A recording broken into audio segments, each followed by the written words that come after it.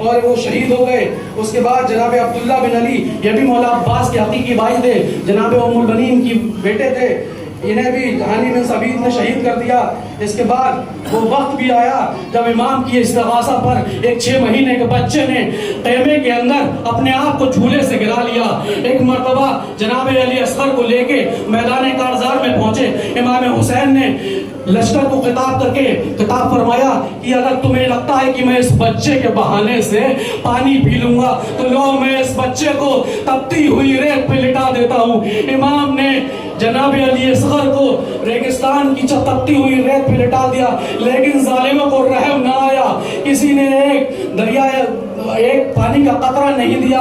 ایک مرتبہ پانی تو نہ ملا، 3 بھال کا تیر جو جانوروں کو شہید کرنے کے لیے استعمال کیا جاتا تھا، جناب امام حسین کے بازو کو چھیدتا ہوا گلے کو چھید دیا. اس کے بعد جو شہید ہے جناب علی اکبر جب مولا کی خدمت میں حاضر ہوئے، کہا بابا مرنے کی اجازت دے دیجئے. جناب مولا امام حسین فرماتے ہیں بیٹا میں تمہیں کیسے مرنے کی اجازت دے دوں جب میں چاہتا ہوں کہ میں اپنے نانا کی زیارت کر سکوں، میں تمہارے چہرے کو دیکھ لیا کرتا ہوں. ایک مرتبہ جناب امام حسین سے اجازت نہ ملی تو اپنی پھوپھی کے پاس پہنچے. کہا پھوپھی اماں ابا بابا مرنے کی اجازت نہیں دے رہے ہیں. ایک مرتبہ جناب زینب نے فرمایا بیٹا میں تمہیں کیسے مرنے کی اجازت دے دوں، 18 برس چکیاں پیس کے پالا ہے. جناب علی اکبر نے فرمایا کہ اگر روز محشر دادی نے سوال کر لیا کہ اپنا اکبر پیارا تھا میرا حسین پیارا نہیں تھا. ایک مرتبہ جناب علی اکبر کی اس بات کو سنا، کہا جاؤ بیٹا خدا حافظ، اجازت لے چکے. جناب علی اکبر کا جنازہ جب نکلا تو ایسے نکلا جیسے بھرے گھر سے کوئی جنازہ نکلا کرتا ہے. جناب علی اکبر میدان میں تشریف لائے، دیکھتے ہیں کچھ پیچھے سے آواز بلند ہوتی ہے، دیکھتے ہیں بابا گھٹنیوں کے بل چلتے ہوئے جناب علی اکبر کے پیچھے پیچھے. بابا آپ تو اجازت دے چکے تھے، پھر یہ پیچھے پیچھے آنے کے سبب کیا ہے؟ کہا بیٹا کاش بھی تم صاحب اولاد ہوتے، کچھ سمجھتے کہ اپنے جوان بیٹے کو ایک باپ کیسے مرنے کی اجازت دیتا ہے. ایک مرتبہ تشریف لائے، علی کے پوتے تھے، جوہر بہادری دکھائی. ایک لعین نے سینے میں نیزہ مار دیا. ایک مرتبہ سلام کیا، السلام علیکم یا ابا عبداللہ. مولا تشریف لائے، دیکھا جوان بیٹا ریتی پہ تڑپ رہا ہے. مولا نے یا علی کہتے ہوئے نیزے کو نکالا، دیکھا نیزے کے ساتھ علی اکبر کا کلیجہ باہر نکل آیا. مولا فرماتے ہیں جناب بابا در خیبر اکھاڑنا آسان باز. ایک مرتبہ بچوں کی التش کی آوازوں کو دیکھتے ہوئے مولا کی خدمت میں حاضر ہوئے.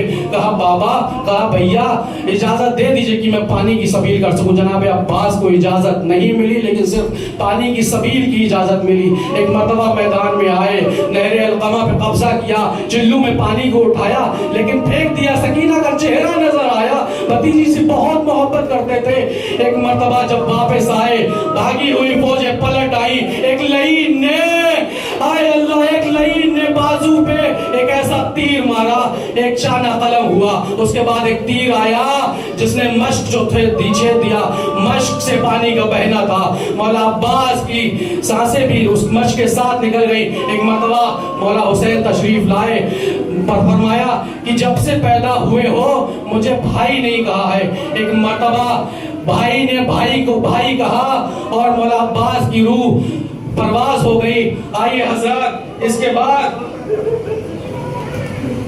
بعد علم لے کے امام حسین خیمے کی طرف تشریف لائے. سکینہ نے بچوں سے کہا دیکھو میرا چچا پانی لے کے آ رہا ہے، لیکن جب خون میں لپٹے ہوئے علم کو دیکھا تو سکینہ کی آس ٹوٹ گئی.